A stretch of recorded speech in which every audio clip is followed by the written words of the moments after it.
आज से हज़ारों साल पहले इस धरती पर, इस अर्थ पर डायनासोर्स का राज हुआ करता था।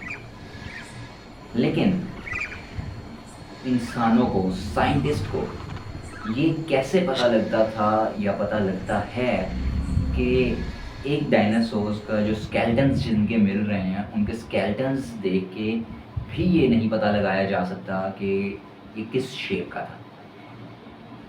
वो तो जस्ट एक हड्डियों का ढांचा है, किस शेप का था या उन्हें कैसे पता लगता था, या कैसे आजकल जैसे वो मूवीज़ में भी दिखा रहे हैं या वैसे भी बता रहे हैं, तो उन्हें कैसे पता लगता था कि ये इस डायनासोर्स की हाइट इतनी थी, इस डायनासोर्स का वेट इतना था। तो इंसानों को ये कैसे पता? जिस एरा में, जिस ज़माने में डायनासोर्स एग्ज़िस्ट करते थे, उस ज़माने में इंसान थे ही नहीं। तो इंसानों को ये सारी चीज़ें कैसे पता? तो और अगर डायनासोर्स एग्ज़िस्ट करते थे, जो कि वाक़ई एग्ज़िस्ट करते थे, जिनके स्केलेटन्स मिल रहे हैं, तो वो अब किधर गए? तो नाज़रीन, आज हम इस टॉपिक पर बात करेंगे कि डायनासोर्सों का ख़ात्मा कैसे हुआ और इंसानों ने अपनी दुनिया कैसे बसाई। तो सबसे पहले तो अगर आपने हमारा चैनल लाइक नहीं किया तो उसे लाइक और सब्सक्राइब कर दें। वीडियो को लाइक और चैनल को सब्सक्राइब और दोस्तों से शेयर कर दें, क्योंकि मैं ऐसी ही थ्योरीज़ लेके आता रहूँगा। तो चलिए शुरू करते हैं। सबसे पहले साइंटिस्ट का ये मानना है कि एक एस्ट्रॉयड गिरा, उसकी वजह से डायनासोर्स का खात्मा हो गया। आसान अल्फाज में मैंने बताया, जैसा कि शॉर्ट वर्डिंग में, कि एक एस्ट्रॉयड गिरा, यानी कि मीटियोर ज़मीन पे गिरा, जिसकी वजह से तबाही हुई, डिस्ट्रक्शन हुई और उसकी वजह से डायनासोर्स का खात्मा हो गया। लेकिन मेरी थ्योरी इससे थोड़ी डिफरेंट है। मैं आपको पहले इस थ्योरी के बारे में बताऊंगा। सबसे पहली चीज़ कि अगर डायनासोर्सों का खात्मा हुआ एक मीटियोर की वजह से, तो इस टाइम में उनके ढांचे नहीं मिलने चाहिए, पूरे ढांचे नहीं मिलना चाहिए। एग्जाम्पल के तौर पे, उस टाइम इंसान तो थे नहीं, डायनासोर्स ही थे। मीटियोर गिरा, मीटियोर से क्या होगा? जंगल थे, इंसान थे नहीं, जंगल किसी ने काटे नहीं, सारा कुछ जंगल ही था और एनिमल्स वहाँ पे थे। जंगल को आग लगेगी, जाहिर सी बात है। अब मीटियोर इतना तो नहीं है कि एक साइड पे गिरा और सारी दुनिया तबाह हो गई, ठीक है? जंगल को आग लगी, एक हिस्सा तबाह किया, जंगल को आग लगी, आग फैलेगी और क्रीचर्स, डायनासोर्स, जिनको भी आग लगेगी, आग लगने से क्या होता है? जैसे कि आप हिंदू मुआशरे में देख रहे हैं, वो जब एक यानी कि डेड बॉडी को जलाते हैं तो उसकी जो हड्डियाँ हैं वो भी राख बन जाती हैं। तो डायनासोर्स की स्केलेटन्स कैसे अभी तक बिल्कुल ठीक हैं। अगर उसकी वजह से डिस्ट्रक्शन हुई, अगर उसकी वजह से डायनासोर्स खत्म हुए मीटियोर की वजह से, तो डायनासोर्सों का बिल्कुल एंड हो जाना चाहिए। अब तक उनके स्केलेटन्स भी नहीं मिलने चाहिए, अब पूरे स्केलेटन्स मिल रहे हैं। और यानी कि साइंटिस्ट को पता भी लग रहा है इसका कितना वेट था, ये शक्ल में कैसा था, उसके वो मॉडल्स भी बना रहे हैं। हाउ? इस थ्योरी को मैं गलत करने के लिए मेरे पास एक थ्योरी है कि किसी और प्लेनेट से, it's just a theory, you know that, कि थ्योरी ही होती है, लेकिन मेरे अपने माइंड की क्रिएशन है। व्हाट इफ ह्यूमंस आए हों किसी और प्लेनेट से अपने लिए कोई जगह ढूंढते हुए, रिहाइश के लिए, रहने के लिए आए, उन्हें अर्थ मिली, उन्हें ग्राउंड नज़र आया, उन्होंने वहाँ पे रहना शुरू किया, डायनासोर्सों का खात्मा उन्होंने शुरू किया। इसीलिए ये एक चेन चलती आई कि डायनासोर्स, इसका ये साइज़ है, इसका ये साइज़ है, ये सारा कुछ एक ऊपर से, जो ह्यूमंस आए थे फर्स्ट टाइम रहने के लिए, उधर से एक चेन चलती आ रही है। सारों को पता लग रहा है कि डायनासोर्स ये इस साइज़ का था, इसका इतना वेट था, इसका ये था, वो था, क्योंकि उन्होंने अपने हाथों से डायनासोर्सों का खात्मा किया उस टाइम। नंबर 1। दूसरी चीज़, मैं प्रूफ्स के साथ बात करूँगा। दूसरी चीज़, हमारे अर्थ, जिसे हम ज़मीन कहते हैं, अर्थ कहते हैं, उसका नाम किसने रखा ये ही किसी को नहीं पता।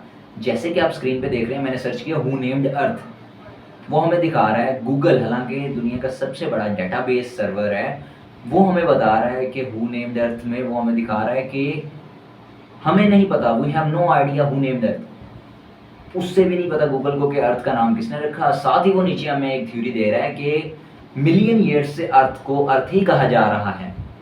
और नीचे उसने जैसे बताया कि ये जो रेड लाइन मैंने लगाई है, दिखाया आपको, ये नीचे उसने बताया कि ये देखें, इस वर्ड का, अर्थ वर्ड का मतलब जर्मन लैंग्वेज में द ग्राउंड बनता है।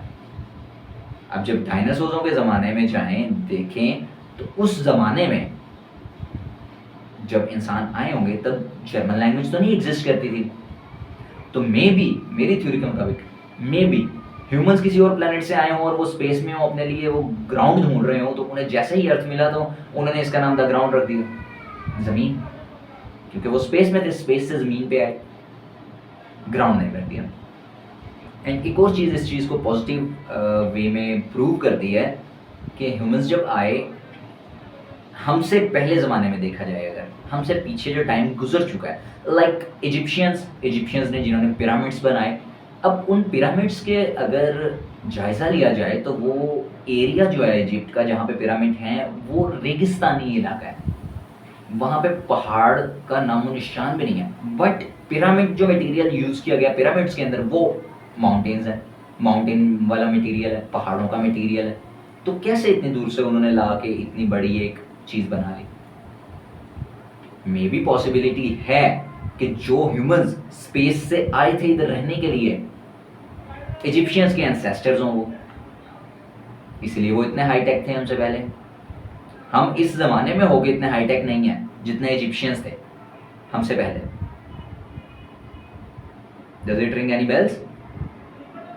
तो इसी हवाले से अगर आगे देखा जाए, एक और चीज़ इस चीज़ को प्रूव करती है कि 2008 में जो नासा को रेडियो एक्टिव सिग्नल स्पेस से रिसीव हुए, आप सर्च कर सकते हैं, रेडियो एक्टिव सिग्नल नासा को रिसीव हुए हैं स्पेस से रेडियो एक्टिव सिग्नल नासा को रिसीव हुए, और नासा ने बताया कि इन सिग्नल्स ने जब अपना सफ़र शुरू किया तो वो 5 बिलियन साल पहले जहाँ से वो ट्रैवल करके आए हैं 5 बिलियन ईयर्स पहले छोड़े गए थे। और हमारी अर्थ कितनी पुरानी है? 4.5 बिलियन। 4.5 बिलियन ईयर्स पहले हमारी अर्थ वजूद में आई, और वो सिग्नल उससे भी 500 बिलियन ईयर पहले भेजे गए थे। आपके सामने है वो सिग्नल किसने भेजे? अगर खला में कोई क्रिएचर है तो उसने सिग्नल भेजे। दूसरी चीज, एक चीज ये कि सिग्नल्स के बाद ह्यूमंस ने मार्स पे भेजा अपना एक, यानी कि नासा ने मार्स पर अपना एक एयरक्राफ्ट भेजा जो कि रिसेंटली लैंड हुआ है मार्स पे। 11वां नंबर एयरक्राफ्ट था जो सक्सेसफुली लैंडेड हुआ, और मार्स के फोटोज़ भी आ चुकी हैं उसकी। तो ह्यूमंस अब कोशिश कर रहे हैं आगे से आगे कि उन्हें पता लगे कि लाइक ये सिग्नल कहाँ से आए थे, लेकिन वो बहुत दूर से आए थे, क्योंकि खला छोटी नहीं है, खला बहुत बड़ी है। तो ये पॉसिबिलिटी है कि ह्यूमंस किसी और प्लेनेट से आए थे, उन्होंने अर्थ के ऊपर आके अपना यानी कि स्टार्ट किया, सिविलाइजेशन स्टार्ट की, और वही सिविलाइजेशन आगे बढ़ती गई। और मे बी नासा ये चीज़ हमारे सामने ना आने देना चाहता हो, इसीलिए उन्होंने ये सच हमसे राज रखा।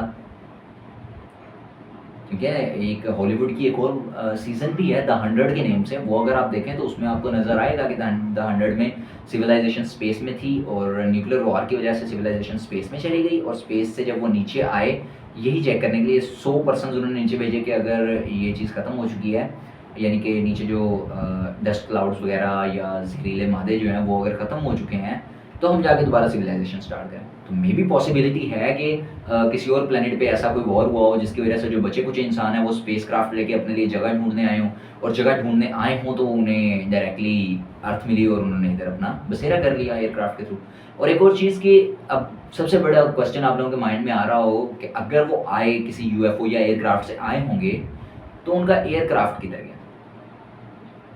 दुनिया बहुत बड़ी है, हमारी जो अर्थ है ये छोटी नहीं है जिसे हम समझ रहे हैं, हमारी अर्थ बहुत बड़ी है। अब मैं आपको एक किस्सा सुनाता हूँ, कश्ती नूह का किस्सा तो आपको पता होगा। कश्ती नूह हमें अभी तक कश्ती नहीं मिली हो, UFO भी नहीं मिल रहा है, it's not a big deal then. तो मे बी पॉसिबिलिटी है कि नासा को एयरक्राफ्ट मिल चुका हो और उन्होंने छुपा के रखा हो अपने पास, ताकि वो ये सच हमारे सामने ना आने देने चाहते हो, वो पहले खुद रिसर्च करना चाहते हो कि ये है क्या बेसिकली। तो नेक्स्ट वीडियो मेरे माइंड में जो थ्योरी कि ह्यूमंस कहाँ से आए थे, यानी कि अर्थ पे कहाँ से आए थे, जो स्पेस से आए अर्थ पे कहाँ से आएगा, उस पर हम नेक्स्ट वीडियो बनाएंगे। तो this is it for today. अगर वीडियो अच्छी लगी तो लाइक करें, सब्सक्राइब करें चैनल को, और दोस्तों से ज़रूर शेयर करें। मिलते हैं नेक्स्ट वीडियो में, तब तक के लिए अल्लाह हाफ़िज़।